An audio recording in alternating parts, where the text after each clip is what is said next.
So I had a Georgia Dream checklist. I had how to get the money. I did like a case study video on the client that I had. So now they're like, oh, Shaheedah Hill is the Georgia Dream expert. And in my mind, I was like, okay, if you put in Georgia Dream, you would see Shaheedah at least 5 times. So if somebody was looking for Georgia Dream or down payment assistance in Georgia, guess who they were going to see? And not just one video, they were going to see like 7 videos from me. So if they were going to call anybody, if they were smart, they would call me. Right. And so I was inundated in Georgia, people that wanted to do Georgia Dream. And the good thing about that is, at least at the time, because we weren't in this market that we're in, is that even if they couldn't qualify for Georgia Dream, I knew that they wanted to buy a house. So it was like, oh, you don't qualify for Georgia Dream, you make too much money. Here's another lender, another option for you. And they were still one of my clients. Got you. So how many deals? So we're talking 2019, 2020, right? Yes. How many deals do you think you closed in 2019, 2020 that came from your YouTube channel? Maybe 40. Wow. You are listening to the Real Estate Proverbs Podcast with host Kevin Jefferson. This is the #1 podcast for African American real estate professionals who are doing extraordinary things. It's time to tune in. And now, your host, the People's Lender, Kevin Jefferson. Welcome to the Real Estate Proverbs Podcast. I'm your host, Kevin Jefferson, and today our guest is none other than Mrs. Shaheedah Hill. How are you, Shaheedah? Hey, good, Kevin. Doing good today. Thank you for having me. That's good. This is going to be an amazing episode.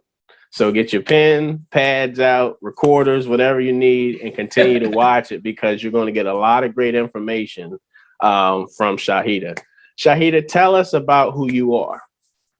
Okay, who is Shaheedah Hill? So, number one, I've been licensed since 2003. I got my real estate license after leaving a marketing job. And when I bought my first house, when I was 23, I was like, and this what happens a lot. You see the check that the agents get at closing, and you're like, I can do this. So I quit my job shortly after I got licensed. And I started doing real estate full time in 2003 to 2005. Now, I didn't know exactly what I was doing. I thought it was easy. Like a lot of agents think it's easy when they first start out. You're just going to find some clients. You're going to buy a house. And a lot of people think also this is what I thought. I signed up with Remax and I was like, I'm signing up with Remax. They're going to give me business. And I was young and uninformed and they didn't give me business. So I was basically closing, pay my bills, closing, pay my bills. So I was at a point where I was like almost dependent on a closing to make, it wasn't like I had all these closings in the pipeline, as they call them. It was literally, closing to paying my bills. And so I decided to substitute teach because substitute teaching and real estate kind of go together because you don't have to be on a schedule. You could, substitute one day, not substitute the next day. I love substituting in elementary school because they're on a schedule and they do whatever you say. In high school, you could just sit at the desk and not do anything because they don't want to talk to you. You don't want to talk to them. You just give them the worksheet. So it's easy money, especially if you didn't have a job to do that day. But because real estate, I was at one school in particular in DeKalb County, and that school needed a business teacher. So I had a decision to make. Do I still push forward on real estate, which I really didn't know what I was doing? Or should I go to the stable, although less money, go to this stable teaching job? And so I decided to do teaching. I kept my real estate license, but at that point in 2005, I started to teach business education full time. And so that's how I got to real estate and education. And I taught on and off, had kids, took off, all of that. And then bring you all the way full circle to about 2016, I had let my real estate license lapse because I was teaching during that time. I was thinking about becoming a principal. I had got my master's in business education. And so I had let everything lapse.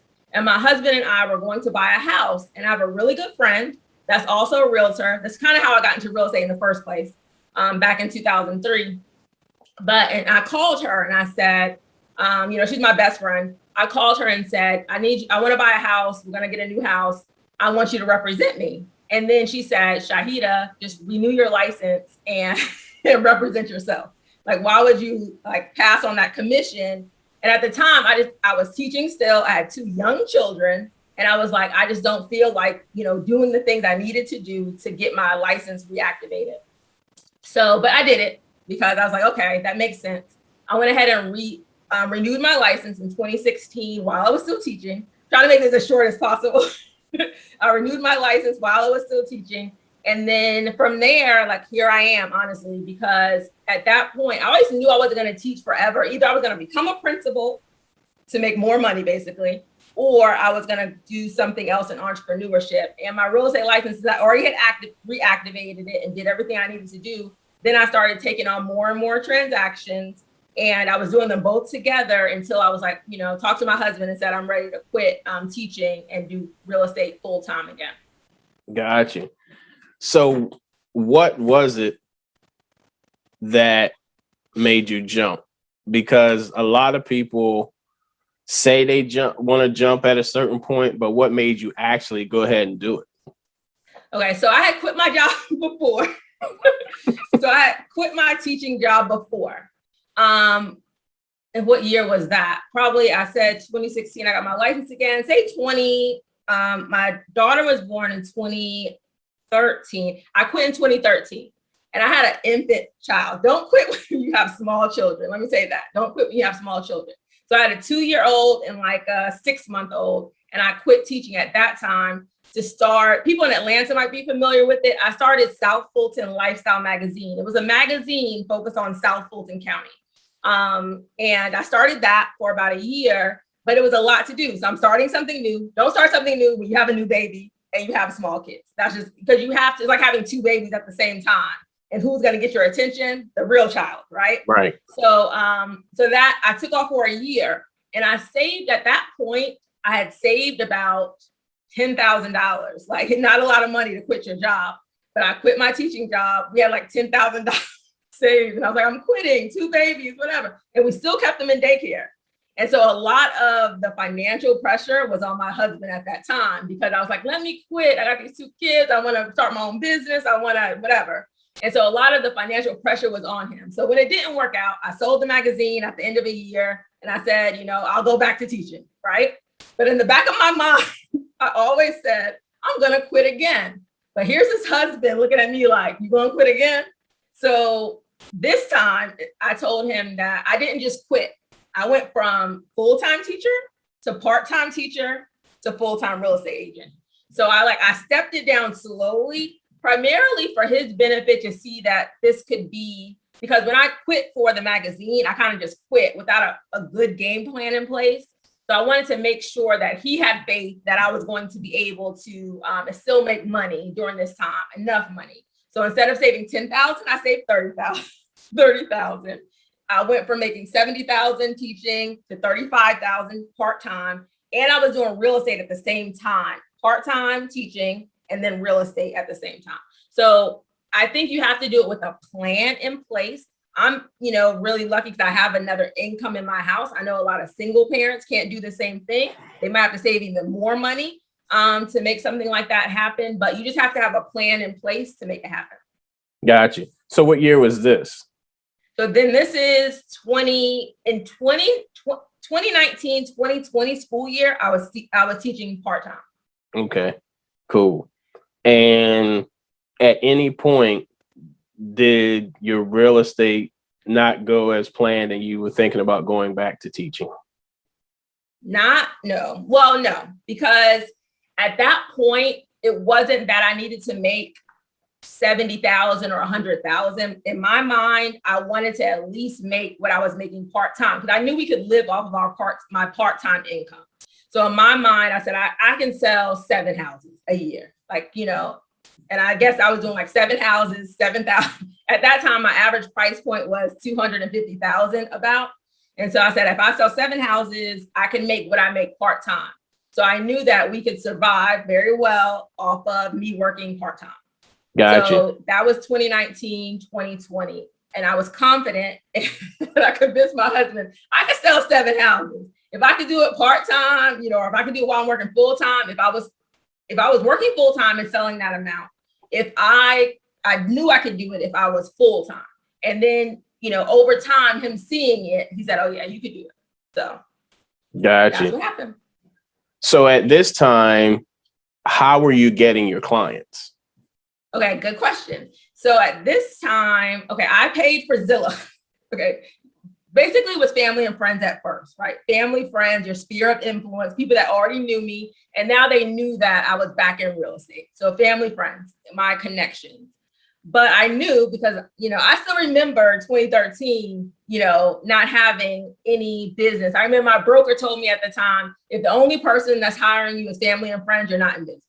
And he said that to me and I was like, I guess I'm not in business, because at the time I wasn't getting, people that didn't know me weren't hiring me. So, and I kind of always remember that in my head. So I said, okay, I know I have my sphere, and I know some people can live off their sphere if they have a big sphere of influence, but I knew I couldn't.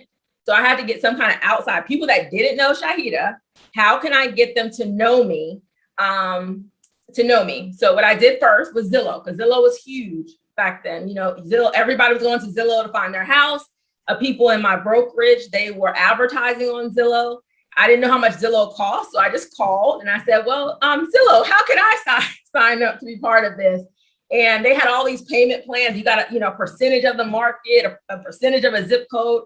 And so I said, what's your cheapest plan that I can buy? Remember, I'm still teaching, part-time. I said, what's your cheapest plan that I could buy? And at the time they said $500 a month.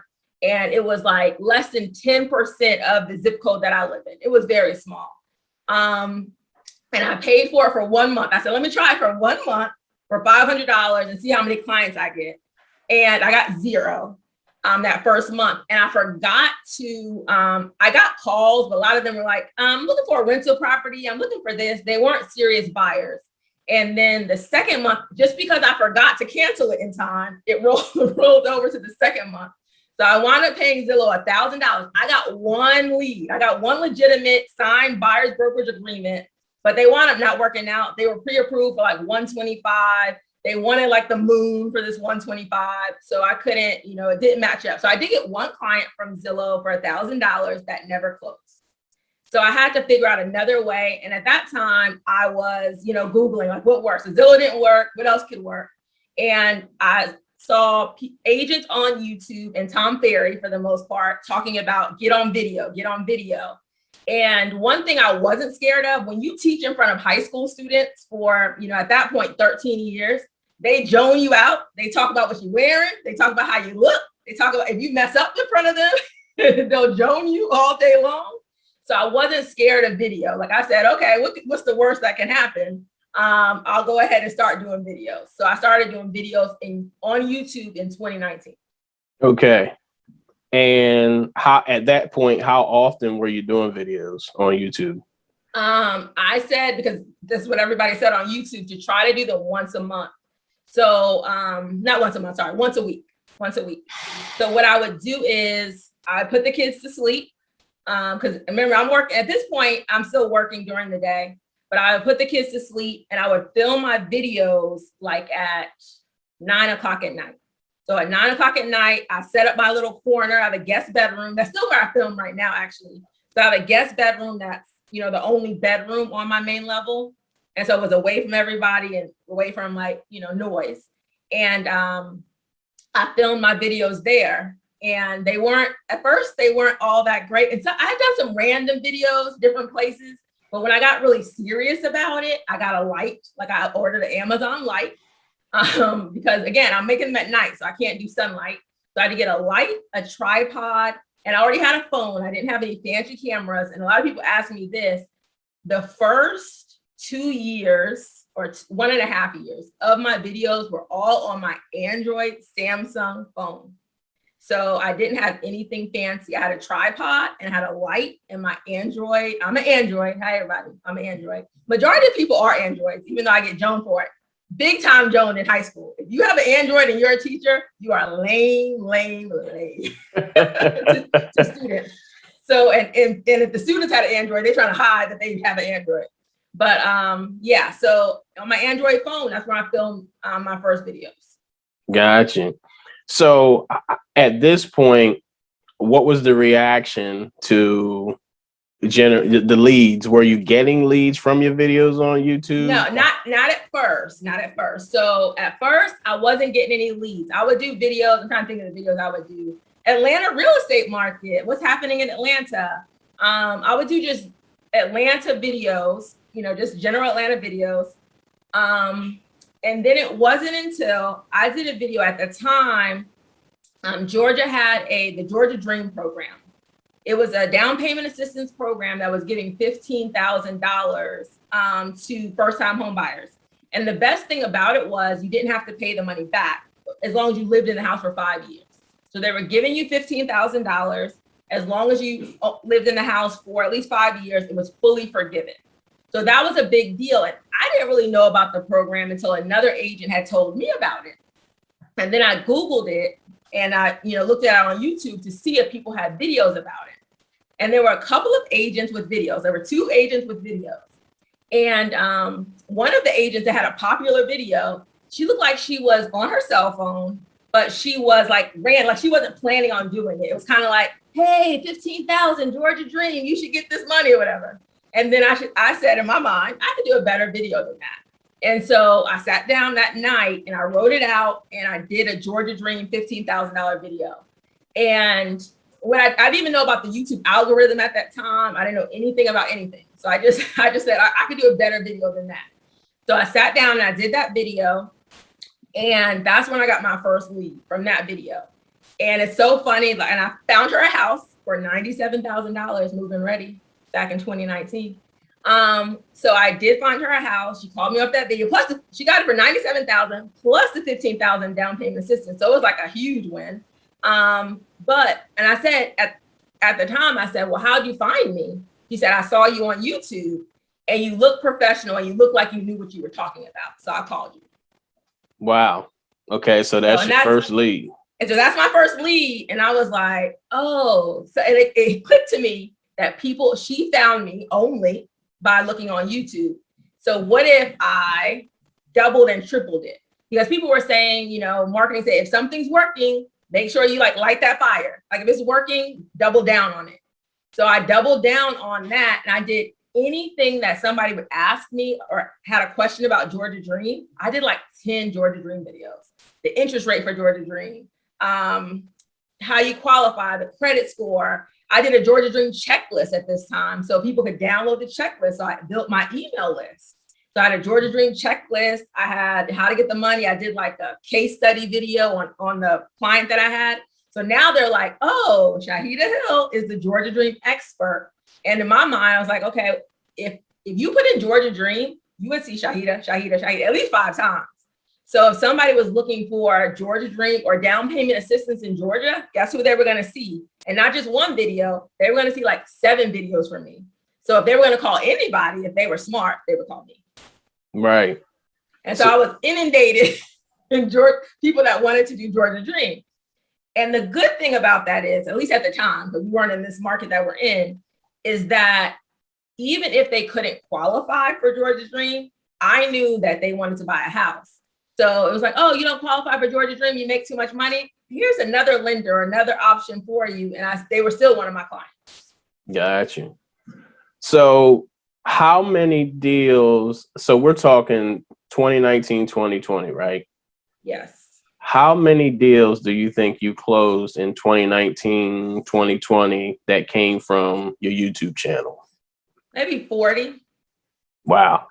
And then at the time, in that year, 2019, 2020, they were all come from YouTube. And I got so overwhelmed by it. Because remember, I keep on talking about these kids. These kids and this husband take a lot of my time. And it got so overwhelming because remember, I was talking to you earlier, I had my cell phone out there. I had my email, my cell phone. I didn't have any systems in place. I didn't know about Calendly at the time. It was in my videos, I would say, and call me at 404. And I would just, say, call me. So they were calling me and they were leaving messages and they were doing, so it got so overwhelming. Then I started referring it to other people in my brokerage. Wow. So it could have been 70 if I had systems in place, but I had no system. Basically, they called me and I said, "You want to buy a house?" But it wasn't, later I put like Calendly for a buyer consultation. I put like all of these things in place. But at the time, it was just, "Hey, I saw you on YouTube. I want to buy a house." And I would have a conversation with them. So at this point, how many followers do you think you had? Not a lot. I would say that video had like thousands of views, so maybe like 3,000 views. But I would say my channel might have only had 500, less than 1,000 subscribers. So I wasn't getting paid. Gotcha. So in your opinion, what's more important, subscribers or views? Definitely views. Definitely views. And views are more important because people may see your video and act on that video and never subscribe to you. So everybody that saw my Jordan Dream video, they were like, "Let me hit subscribe." They might have seen my video and said, "Oh, I need to call her." And then they called and they never subscribed. So if you're trying to get paid from YouTube, they pay you on views, not subscribers. And if you're trying to get business, it's really views over subscribers. I would focus on getting people to watch your videos versus getting people to subscribe to your videos. Like subscription is almost secondary. Gotcha. So you figured out I've gotten 40 deals from YouTube. Yeah. What's the next action after you figured out that YouTube was your sweet spot? Okay, let's talk about COVID. Because remember, I'm still teaching. Okay. I taught from 9 a.m. to 11:30. That was my schedule. But I picked my kids up from school at 2:30. That's what I didn't really calculate. So it was like, okay, I'm working part-time, but really I'm like buying 2 hours of my time. So when COVID happened, March 2020, remember, I was getting inundated with all this stuff. Like I'm basically answering emails from my clients while I'm teaching. I taught computer science and entrepreneurship at the time. And it was overwhelming. So when COVID happened and they said they were closing school, I was like, yes, this is the best thing ever. Before I knew exactly what COVID was. What they meant. Yeah, I was like, we're closing school? It happened. When I say it happened at the exact right time, it happened at the exact right time. Because now I can take clients out during the day because, and my husband was a teacher, so he's home with the kids. Now I could be like a full-time real estate agent because even though the kids were home, I can go. So March 2020, and the other thing, I was still teaching. I was still on the payroll of Cobb County Schools. However, they told the high school students, these 15 and 16-year-olds, you can keep your grade that you had when you left school. So you can keep your grade and not do anything else. So my students went from like 60 students to like 10, because those 10 students, those are the ones that wanted to improve their grade. So I didn't have as much work to do after they made that announcement that you couldn't fail anybody. Their grade couldn't be any lower than when they left your class in March. So that was like a weight off my shoulders. Now my class is like 10 people. I'm already teaching computer science. So, everything's online anyway. So I really dedicated a lot of time to YouTube at that time and the current clients that I had at that time. So gotcha. I hope that answered your question. It did. It was, that made me, now I have time, and I didn't come back to work. Like I never came back to work after that. Gotcha. So what did you do to increase your subscribers first? Okay, so I saw that this was working and I was getting a good amount of business, but I'm looking at these other YouTube channels and I'm like, okay, so how do I get, and at this time, like I said, I was probably over 1,000 by March because I got my first YouTube check for about $200 in maybe February of 2020. Hold up. How'd that feel? That felt good. When I say that I knew nothing about I knew you got paid from YouTube, but I didn't know exactly how it works. I never researched it. And so so you do have to set it up. So at that point I did know, okay, I have to have 1,000 subscribers, 4,000 hours of watch time. And I think they send you an email or something like you reach the threshold. If you want to start monetizing your videos, then, sign this form, sign up for AdSense. You have to do a few signups. And once I did that, like my first check came in for like $200. That's kind of what clicked on my head. I was like, okay, so if I have $200 and I have like 2,000 subscribers, what if I had, 100,000 subscribers? So then I moved from out of, Shaheedah, doing the first time home buyer Atlanta, right? To, why can't I take this nationwide? So my next video that I did was how the best down payment assistance in every state. So that was my video that took me out of Atlanta and put me on like a national stage. Wow. So in terms of the monetization part, what made it click? Because what you think works doesn't necessarily make them subscribe. Like you say, you have videos where you have 500 subscribers and 3,000 views. What turned those viewers into subscribers? Like, I know because those people could view those down payment assistance videos, but that doesn't mean they subscribe. So was there a call to action that you had? I mean, I would ask them to subscribe, but I would ask them to subscribe in my other videos. I would say, please like and subscribe to my channel. And the thing is, they have to have a reason to come back to you. Okay. Because if I'm going to subscribe to something, so say that I watch one video on Netflix, right? And I like that video, I would have to want other videos on Netflix in order to subscribe to you. I have to find value outside of that one video. And so it wasn't until I made other videos for first-time home buyers, because that at that point, that was my audience. Because my videos were first-time home buyer videos, or they were down payment assistance videos for first-time home buyers, that was my audience. So I had to give that audience something to come back for, because if I just had this one video saying, oh, how do you get the best down payment in every state? I don't need you anymore, Shaheedah. Thank you for the information. Goodbye, right? So then I said, okay, I need to build a library of content that will keep you coming back. So that's when I did, my next video was NACA, because people love NACA until they get into NACA and realize what a headache it is. So my next video was, let me talk about the good and the bad of NACA. And that was my second video to blow up. So it was best down payment in every state. Then the next video that got me the most subscribers was NACA. And so now I'm going to start talking about anything that a first-time home buyer wants to know. I'm going to have that content. So now I give you a reason to subscribe, because you don't want to miss something that I have that I'm going to put out. Got you. So in terms of, if we're talking, so as we're talking now, you're at like 81,000 subscribers. Yes.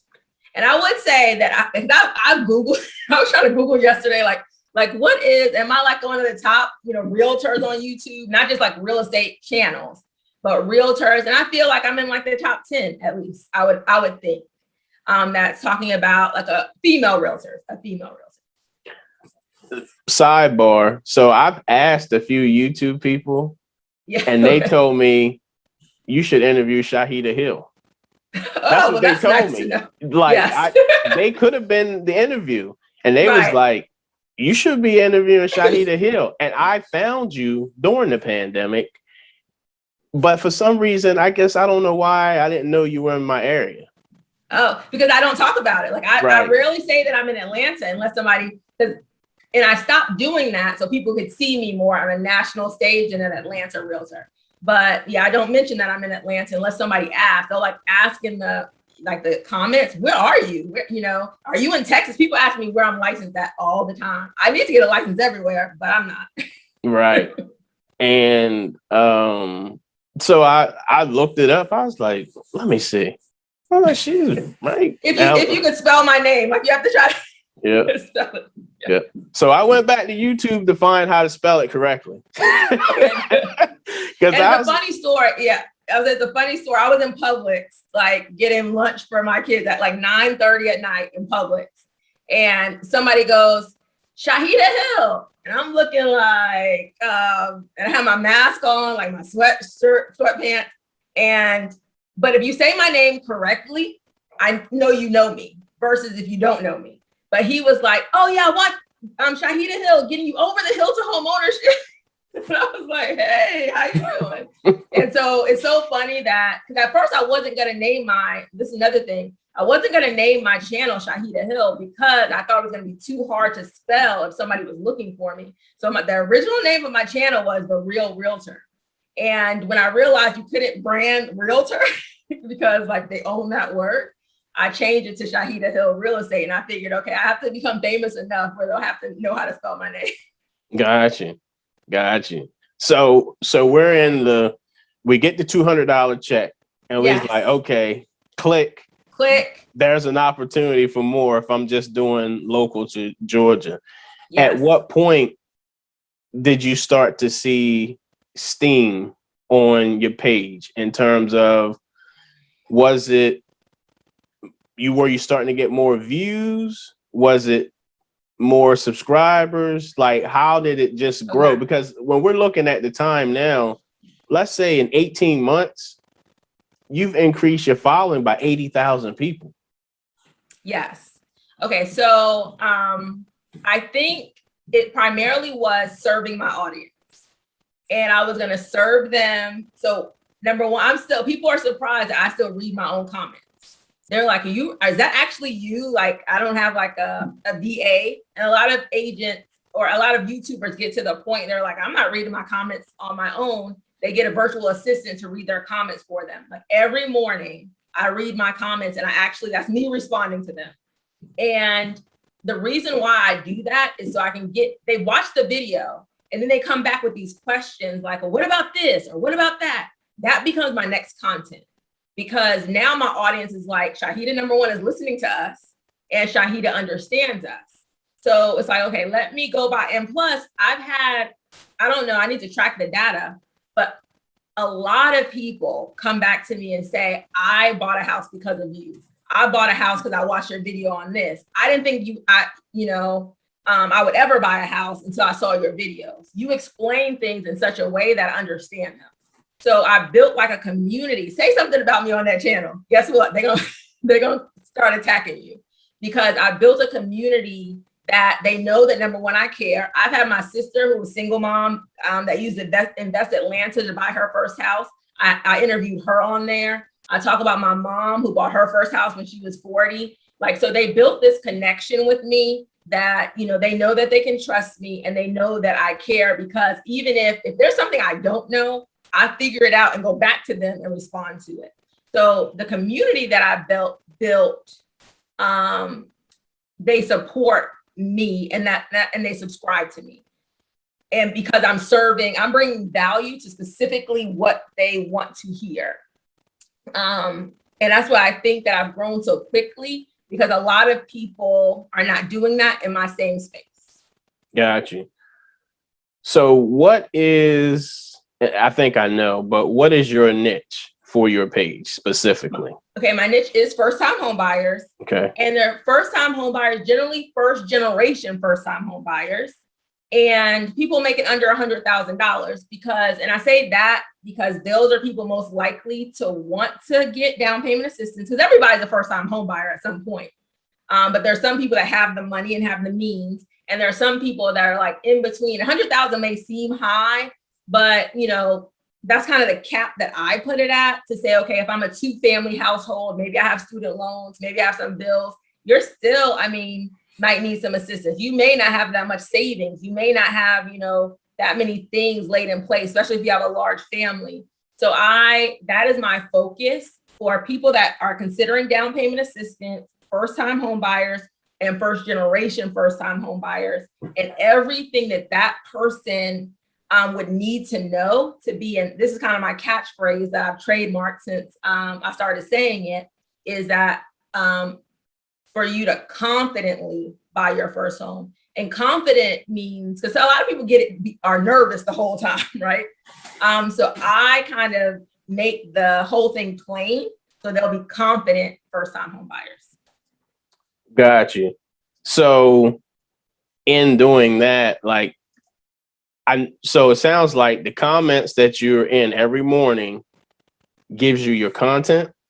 Yes, for a large part of it. Large part of it. Yes, because I know what they don't know. And I know what fears they have. I know their fears. I know their confusion. I know all of that. So like that becomes my content. Got you. So how often are you posting videos now? I'm either 2 days a week or 3 days a week. So I would like to do 3 days a week, but I think I'm going to start another channel for agents. And I'll post this somewhere, and this is your video. But so right now, 2 days a week, Tuesdays and Thursdays. Okay. And let me say And one more thing, and as needed. So if there's relevant content to my audience, I would break out and do it same day. got you. Got you. So 2 days a week. And how far in advance do you plan your content? Sometimes that week. Sometimes that week. I don't have like a set schedule. I would like to do monthly, where I kind of plan, kind of have an overview. I do have an overview of what I'm going to do for the month. I would say that. But sometimes it does change, sometimes based on the comments. Like when Zillow stopped buying homes, I had to stop and make a video about Zillow stopping buying homes. And it wasn't like I said, oh, Zillow stopped buying homes. I said, you know, my title was Zillow stopped buying homes. Should you stop buying too, or something along those lines? Because I know who my audience is. That would scare them to say, if Zillow's not buying a house and they're like this multi-million-dollar company, I got, you know, minimal, you know, money. Can I afford to, you know, still buy a house? You know, if Zillow can't trust the market, should I trust the market? Got you. Got you. So how much work? It's one thing to have the topic, but how much work is it to come up with the right title? A lot of people say you should think about your title. Remember, YouTube is a search engine. So especially new YouTubers, they're going to find you via search. So that title is what they're searching for. So if I do a video about down payment assistance is searched on YouTube probably 100,000 times a month. Okay. So that title is very important, especially when you're first getting started, because that's how they're going to find you initially. So when I'm doing content, I'm thinking of like, okay, I think about a video that I want to do, but then I think, okay, how would it be searched? And I don't even have to do that as much as newer YouTubers, because my audience is going to watch my content when it comes out. But if you don't have an audience yet, you're very reliant on search at the very beginning. You're hoping that somebody searches for your topic and finds your video. So your title is very important when you start out.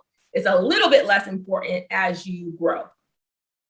So you would say have the title before you even do the video. Yes. And I tell new people, don't do videos that people are not searching for. Don't do a video because you just want to do a video. Do a video because somebody, depending on your goal, like if your goal is to get leads, you need to do videos that people are searching for. Okay. If you don't already have an audience. So if I'm a new YouTuber, I want to start my channel, where would I find the right videos to post?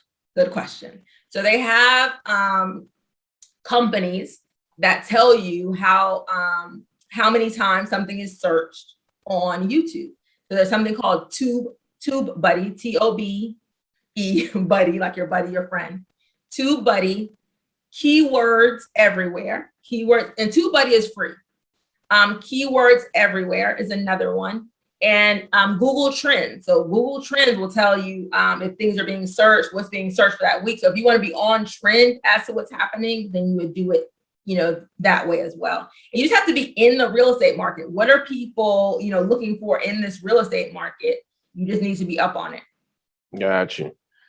So we're planning out the topics and the title. What else is something that helps with the YouTube algorithm to generate more views or eyes on your page? The thumbnail. So the thumbnail is that little thing that you see when you're scrolling on YouTube and trying to choose what video you're going to choose. For the most part, especially if you're trying to get your name known, you need to have your face on the thumbnail. You have to have your face on the thumbnail. My face is pretty much on every thumbnail that I do. And then your expression will get people. So if I'm doing a video like, surprise, my husband says I have the same face in most of my video. It's like the surprise face, or should you do this face, or like the mad face. But you want a thumbnail that's going to grab their attention, because people's attention spans are very low. So if they have a choice between your video, because you're not going to be the first to do something in most cases, right? It's either going to be that you either have to be first and you'll get attention, you have to be the best, or you have to be different. So when you are trying to get seen, if there are 3 people that did best homes in Atlanta, that you have to give them a reason to click on yours before they even, they can't see your content unless they click on your thumbnail. So that thumbnail is very important. They have to want to click on it. So I've seen some terrible thumbnails out there that, people need you to spend time on your title and time on your thumbnail, because if you don't come up in search, they're never going to see you. If they don't like your thumbnail, they're not going to click on it. So you have to give them a reason to click on you. I'm not the only person with a down payment assistance video. I'm not the only person with a NACA video, but my videos get more views because in that thumbnail, at least very beginning, I'm trying to give them a reason to click on me. Got you. So what video do you have has the most views as of right now? Do you know? Right now, and it's so funny. Right now, it's my closing cost video. It says closing costs fully explained. It has about 210,000 views on that video. And when I say that is like, that was like my early days. Like I didn't know how to edit properly. I didn't know how to take things out. So I just do the full video. But what people like about it is, and one of my strengths is I can explain something. I can make something simplistic. And I think something very complicated, I can make it simple. And that's kind of my background, because I taught students like this complicated content, and they're 15 years, 16 years old, and looking at me like, what are you talking about credit? What are you talking about mortgages? What are you talking about investing? And so I had to make it simple so they would understand it. So that's what I bring to my videos. Got you. And in terms of you taking off, like, was that video one that you saw got you more subscribers, or it just was able to get you the views? That got me a lot of subscribers. And when I got to 20,000 subscribers, I did a video about my top 20 first-time homebuyer tips. That video gives me a lot of subscribers. So that one, my NACA video, my down payment assistance video, and those get me the most subscribers. Did I say that right? Yeah. So let me go up again. My NACA video, down payment assistance video. I keep on forgetting these videos. NACA, down payment assistance, and the top 20 things that first-time homebuyers need to know. Those are my, I think, most highly subscribed videos. My highest views, kind of goes together, has my highest views and the most subscribers from those videos. Got you. So how often do you look at your analytics to know what's working for your page and not? Every day. And I say every day because YouTube has a really good app. And so when you put out a video, you automatically know if it's performing or not. And so a lot of YouTubers, a lot of YouTubers will change their thumbnail. If it's not performing in that first hour, they change the thumbnail to something else, because remember, your video a lot of times is going out to your subscribers. If your own subscribers aren't clicking on it, then it's not going to perform. So, you get analytics in the first hour, then 2 hours and 3 hours from YouTube. It'll tell you if it's performing worse than your previous videos, if it's performing about the same, or if it's performing better than your previous videos. So if you get videos that are performing better, then that's something that's doing well. The same, that's good. But if you get something that's performing lower than you normally perform, then that's something you want to look into and see why. Got you. So I am a realtor. I want to grow from scratch. Right. I want to grow my YouTube page. What are probably the first 2 things you suggest I do? You have to choose your niche. You have to, if I didn't have my Atlanta first-time homebuyer base, I would have never gone and blown up, I don't think, like I have. You have to develop a niche in your local market. because at that point you're building the trust, right, in that local market that, okay, this person, and you don't have to be like me. And, you know, a lot of agents do very, very well with local YouTube channels, very, very well. So I would say I would focus first on dominating your local area, dominate that area. And then what is your niche in that area? Like I was first time home buyers in Atlanta. Should you be luxury? Should you be family? Should you be single? Should you be 55 plus? Should you be people relocating? There are so many various niches within your local area that are not being, like right now, YouTube is like a gold rush. And a lot of people are not like, they're not even on a boat to get the gold. Like they're not on the boat. They don't have no pan. They don't have nothing. So hopefully, and I was telling Kevin earlier, where I'm focusing on, you know, doing Facebook groups, doing more interviews, so people can so it can click to them, so they know, okay, these are the tools. Like you need this pan, and now you need a car to go out and get your gold, so they know what to do. So number one is you need a niche. Like you need a niche. I always said niche, but so you need that. You need that audience that you want to focus on. Let me just say that. You want an audience that you want to focus on. Who is your ideal client? And you need to be able to serve them. That's number one. And you cannot skip it. Don't skip it. Because if you skip it, you just like every other agent. And what's happening now is people want to know you as different. Like, so people come to me because they're like, oh, I only want to work with you. So it was very hard for me to give them to a team because they've watched me for so long. No, Shaheed, I'll wait. Like I've had people wait from July to September to find me a house in this market because I said I wasn't taking on new clients, because they, in their mind, I'm the only person that is capable of helping them, because they don't see nobody else doing these videos like Shaheedah Hill is doing these videos, right? So they're in their mind, because they're a first time home buyer, I need you. You're the person that I need. So more people need to be that person. Oh, I'm buying luxury in Arizona. The only person I'm going to go to is you, because I know you are going to give me exactly what I need. And I think a lot of people skip over this. I'm not going to start doing cooking videos on my channel or hair videos on my channel, right? Because my audience is very set. I can't veer that far away from it or I'm going to lose them. So you have to have your audience and who you're going, and then you have to start serving that audience. You have to bring as much value to that audience as possible, and you have to do it consistently. That's my second thing, consistent. It takes 8 to 10 videos on YouTube for YouTube to know what kind of channel you are and who to recommend you to. Okay, so you can't get on YouTube, throw up a couple of random videos, and then say, why ain't getting no subscribers? Because what I'm coming to you for, I've seen realtors that got hair videos on one thing, and then a house tour, and then they got, how's the market video. You better be very consistent about what you're talking about, or you're going to lose your audience, because they don't know what to come to you for.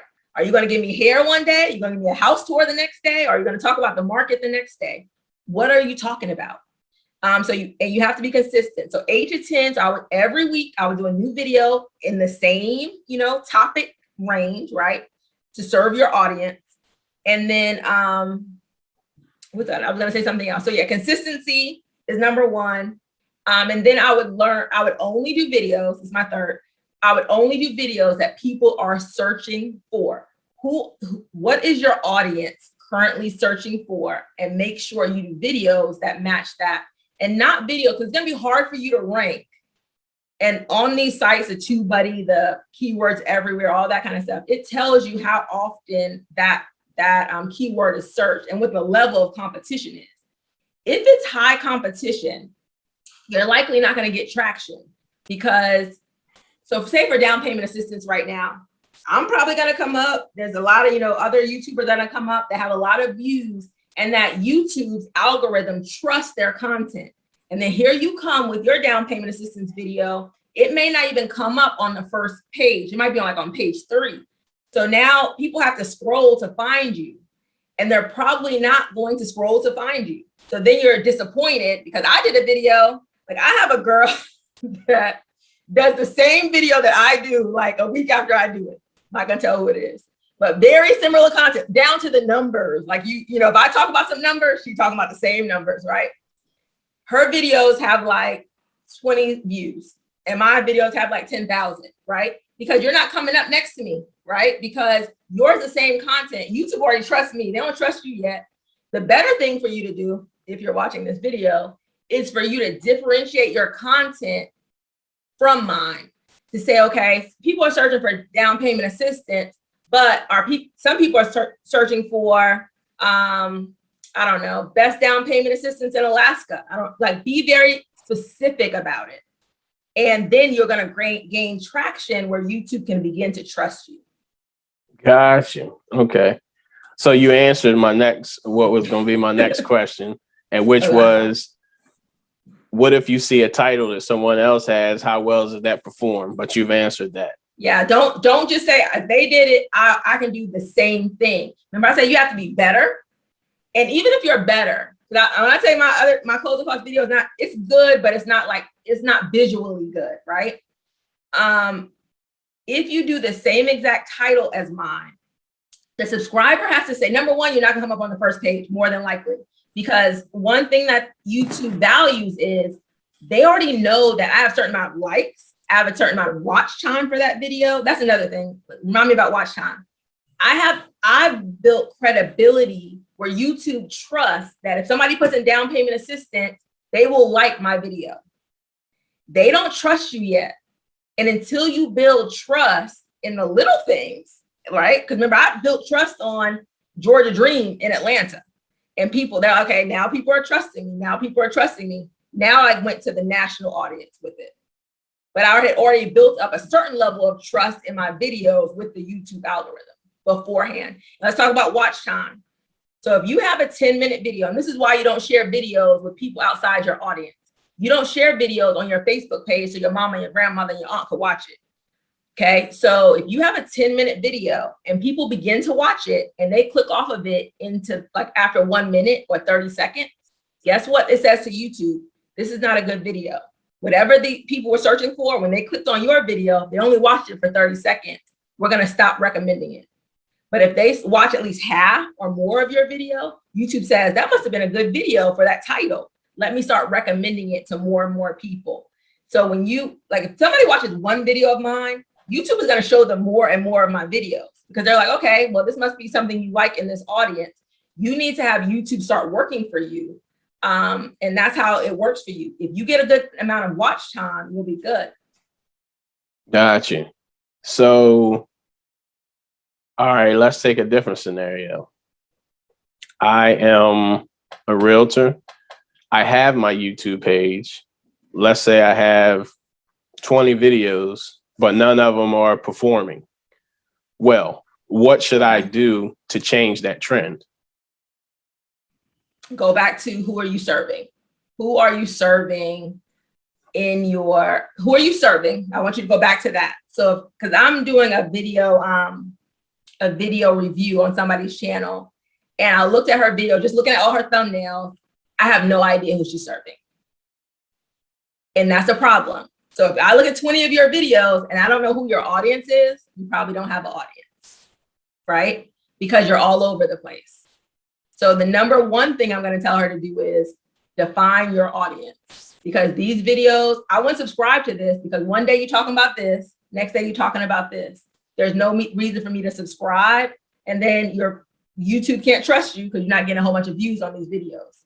So the first thing would be define your audience. On those 20 videos, can somebody who has never watched any of your videos, do they know who your audience is by just looking at your thumbnail page? Like you go to your channel and you see all your thumbnails, do they know who your audience is? And then number two is do a deep dive in what your audience, once you define your audience, what is your audience searching for? And then find out, okay, what are they searching for? What do I have the information for that they need? And then start doing videos for them consistently. Gotcha. And do you think that your growth is duplicatable, if that's a word? Yes, definitely. Yes. Like I think I have my strengths, right? Because I said I came from a teaching background, but I'm not, for example, when I first started, my sister, I got some success. And my sister, who's a makeup artist in New York, right? She says, you need to be wearing some different clothes. You need to boss it up. Like, she's like, you need to get some designer stuff. You need to get this, like basically rebrand myself, right? And then I told my sister, I was like, well, that's not me. I said, that would be an inauthentic version of who I shop at Target. I don't care if I got $100,000. I'm at Target. That's who I am. So authentically, I am going to attract a certain kind of viewer. Sometimes you attract who you are, right? But so I'm not going to change my channel to say, I'll do luxury today. And then this is what I do. And I think some people are being inauthentic in what they're doing. Cause I could have done that. Like I could have been like, let me just get up for this luxury. Like let me, cause she was like, you need to brand yourself like this and do this, do that. Cause you have all these people watching you. But I think being authentic did help. And I think everybody's going to have their own story. Everybody's going to have their own niche that they serve. There's a big niche that's not even being catered to. Like I had a video blow up. Are you too old to buy a house? That 55 and older niche is like, who is here for us? Okay. If I started a video channel 55 and up, it would blow up as well because people are looking for who is here for me. I want the most specific person. It's kind of like going to, if you had a brain tumor, right? I'm not going to no generalist. I need to go to somebody who's an expert in the kind of tumor that I have. I'm not gonna waste my time with none of these other doctors when I know this person is the expert. So once you establish that you're the expert and not trying to like fake around with it, because you could be fake for so long. Like I probably could have done that for a little while, like pretend that I have this type of life. But it's gonna fade after a while. So I think the reason why it's duplicatable because we're all different.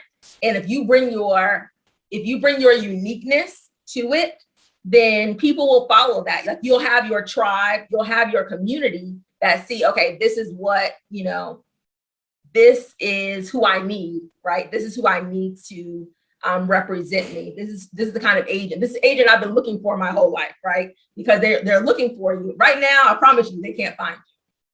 And the agent that, when I said that she's, copying my videos, if you see me and her, right, and we're doing very similar things, what would make them go from not watch you after they watch me? Because you might come up, sometimes you'll come up, if you take somebody's same title, you might come up as the next video suggested to that viewer. But why would they watch you? You have nothing different to offer them. Right. So new page consistency and know your niche. Know your audience. Know your audience.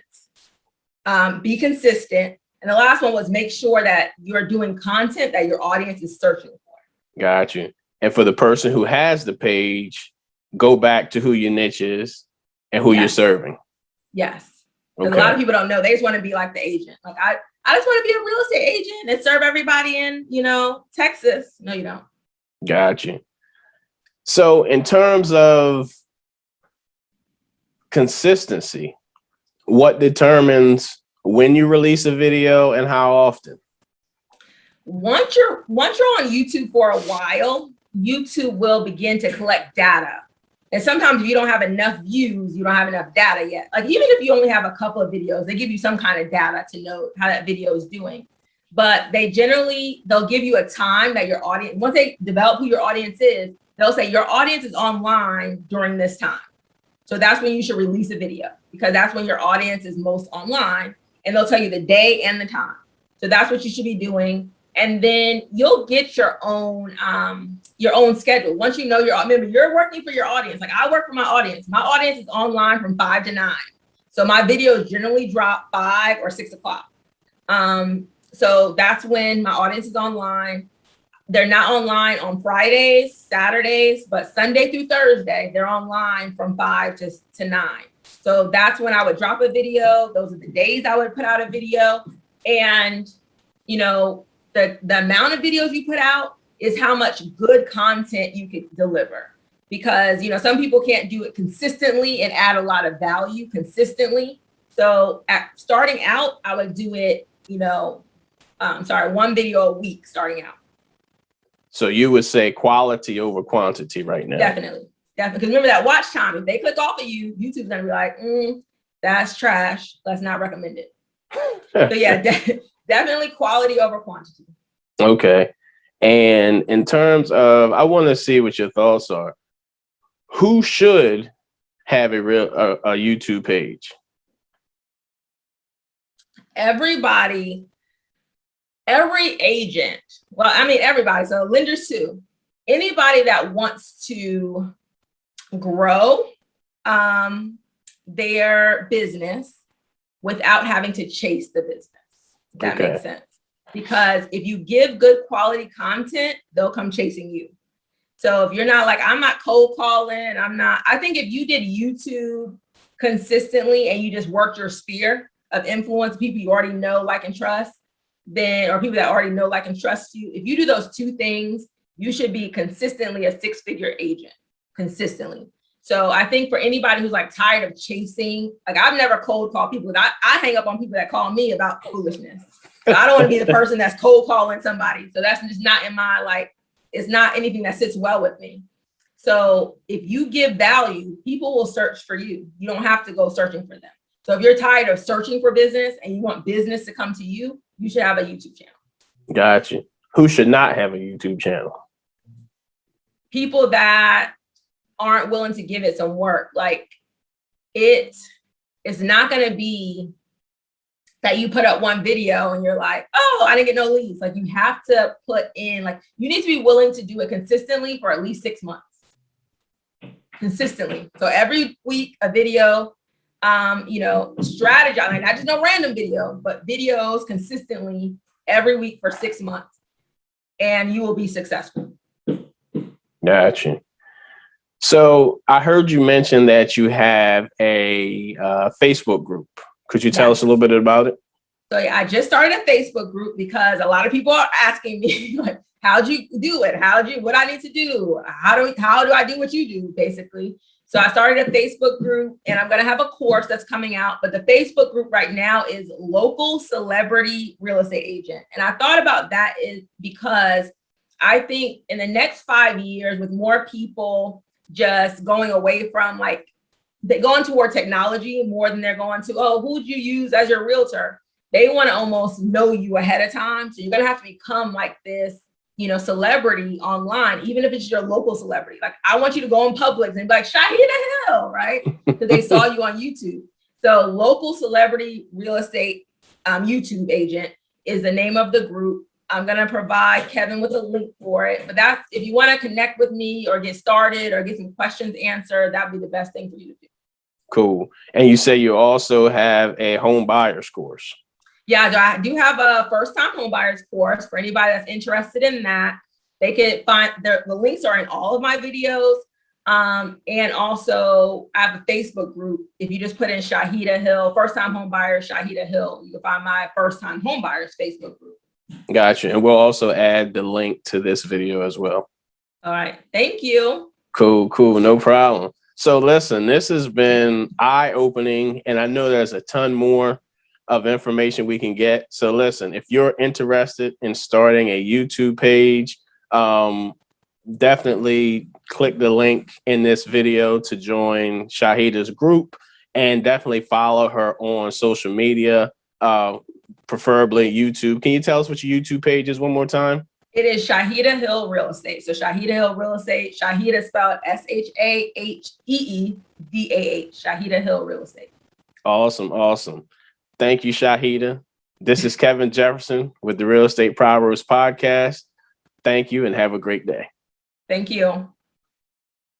Thank you for watching the Real Estate Proverbs Podcast with Kevin Jefferson. Make sure you like this video and subscribe to the channel so you can be notified when the latest video drops.